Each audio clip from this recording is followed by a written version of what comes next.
Are you trying to get it done? Are you rushing and rushing until life's no fun? What if I told you that you can't get it done? Today on Growing Hope, we're going to dig into this truth that I'm not it, and neither are you. It's time for Growing Hope, the show determined to grow up hearts open to pursue the extraordinary. Because you are extraordinary! And now, it's your host, Kathryn Lang. Hello there, and welcome to Growing Hope. I am Kathryn Lang. I am your Hope Smith extraordinaire, just scattering little sprinkles of hope and encouragement with a dash of snarky rainbows. I enjoy the journey. I enjoy getting things done.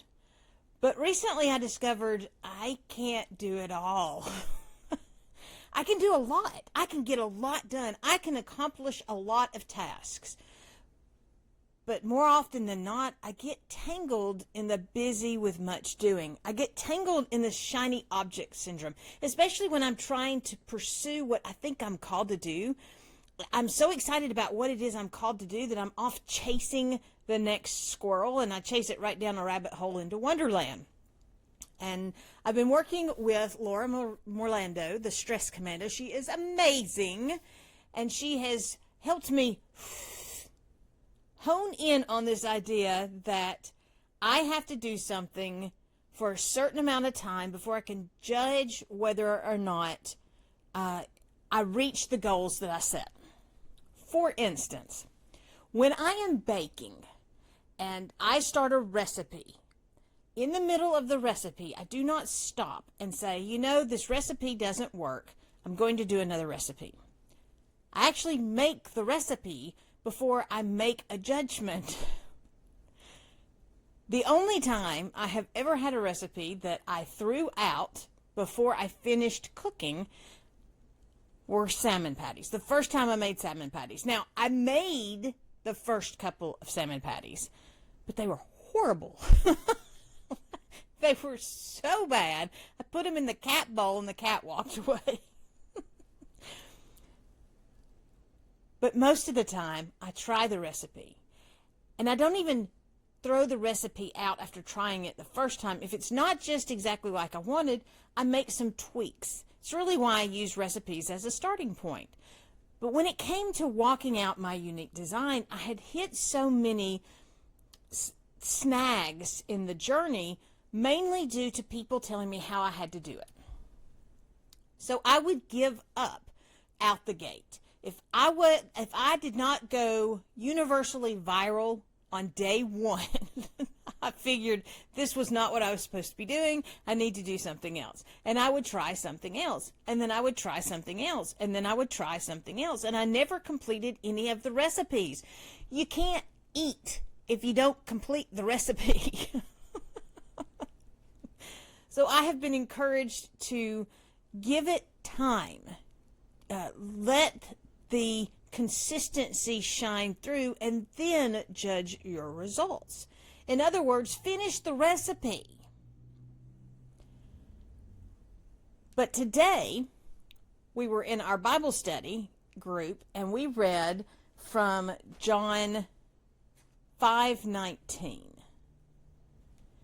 And in it, Jesus says, I can't do anything on my own. What? Did Jesus really just say, I can't do anything on my own? Jesus said, I can't do anything on my own. And here I am trying to do it all on my own and shocked that I can't. If Jesus said that he can't do anything on his own, what makes me think I can? What makes me believe that I have more ability to accomplish tasks than Jesus? But see, I didn't know Jesus said that. I've read that 100 gazillion times, but I never heard it. Which is why we have to keep reading the Word and keep reading the Word, because it speaks to us where we are. And right now in my journey, I am trying to get to the place where I'm all in with God and it's all God. And it's not me. Because the truth is, if I can do it without God, it's not a God thing. It could be a good thing, but it's not a God thing. Only God things can only be accomplished with God. Actually, they can only be accomplished by God. It is God who completes it. It is God who works it. It is God who does it. It is God who parts the sea. It is God who defeats the army. It is God who turns the hearts of kings. It is a God thing. And yet still, we try to do it ourselves. When my boys were younger, and I would be working in the kitchen or working at the stove, and I would make a request such as, someone needs to take out the garbage. I did this one time, and I turned around and everybody had their hands on their nose like this, their finger on their nose like that, which turns out to mean not it. That became a running game in our house. But I believe that we need to play that game with the world. When the world says, this is how you have to do it, we just get to do this. Not it. Not my thing. Not my job. Not my place. As I mulled this over and I thought about this, I recognized that we are often trying to do things that are not our place. They are not our job. When we were remodeling our home the first time around, we did a lot of things that were not in our tool chest. I created shelves. I cut out the decorative shelf holders.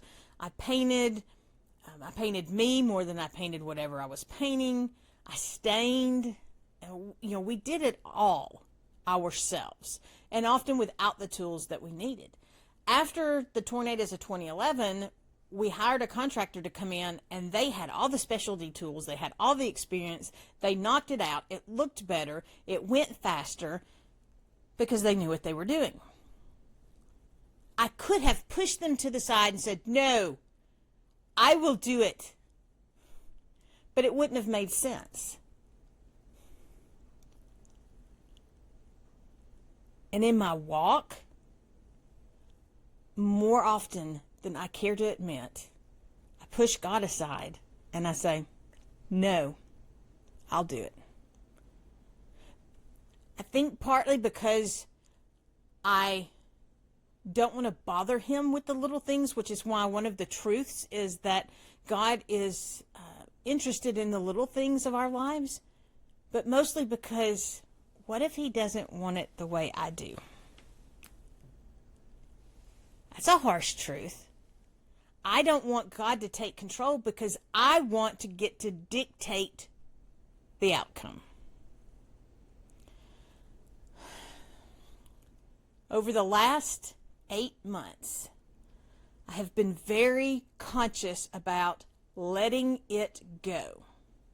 And just here in the last few weeks, I've recognized, thanks to these reflection challenges that I've received, I am reflecting on the story that I'm telling myself and telling myself the true story. And one of the things that I would do and got in the habit of doing is when someone would sigh or groan or growl, I don't know if they growl at your house, but they growl at mine, I would ask, what have I done this time? I took the blame for something, and I didn't even know what I was taking the blame for. When I was in high school, we had a family lake boathouse. We didn't have a lake house, we just had a boathouse. And my aunt had the boathouse next to us. And almost every weekend, we had parties out there. We were very responsible with our parties, but we had parties all the time. We had so many parties out there that when I came home from college, somebody invited me to a party at my boathouse. Now, it wasn't my party. It was my cousin's party. But I got blamed for it. And I got in the habit when I would come back from college, I would always say it wasn't me. And I carried this over into my life. Only now I was taking responsibility for things that I didn't even do. One of the truths that I'm telling myself is I am not responsible for the reactions or the decisions of other people. And I cannot make them happy or fix them. So I'm not it. Instead, I am trying to respond with, how can I encourage you? How can I be of support? How can I, and I don't say help, but I want to be an encouragement, a support, a benefit of some way to help correct this situation. It's not my responsibility, but I can still help. But I quit. I quit taking the responsibility for things that aren't mine. And today, that's our truth. Today, the truth is going to be all about not being it. Truth number 9, I am not it, and neither are you. If Jesus said he can't do it, then I'm not going to try. So I'm going to quit working to make it work. I'm going to quit trying to change my God design. I'm going to quit doing stuff and start just being obedient to God. I'm going to quit staring at the waves. And finally, I'm going to quit repeating the lies, even in jest. The first thing that I am doing to not be it anymore is to stop working to make it work. In Luke, Jesus tells his mother when they find him, he tells his mother, don't you know I have to be about my Father's business? He doesn't say he's doing anything. He doesn't say he's completing anything. He is joining God in his work, in his Father's business. He is participating with God. He is partnering with God. And that is what I have to do in my work, my job, my ministry. I can't do it. I just join God where he is. And that takes all of the responsibility off of me, because if I can't do it and I just join God where he is, then God becomes responsible for the results. Remember, the whole reason that I want to do it myself is because I want the outcome I want. I want to dictate the outcome. But if I am trusting God and I am all in with God, then I know that his results will be more than I can think or imagine. But I have to quit trying to make it work. I have to quit trying to fix it. I have to quit trying to get it to conform to my rules and expectations. That's a whole lot of quitting. The second thing I need to quit is I need to quit trying to change my God design.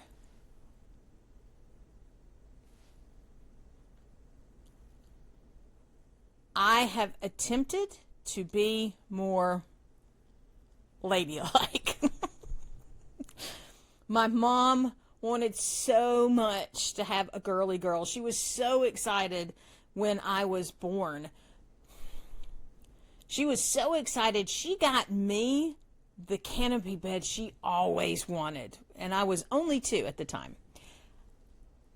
And I got excited because I thought they were putting monkey bars in my room.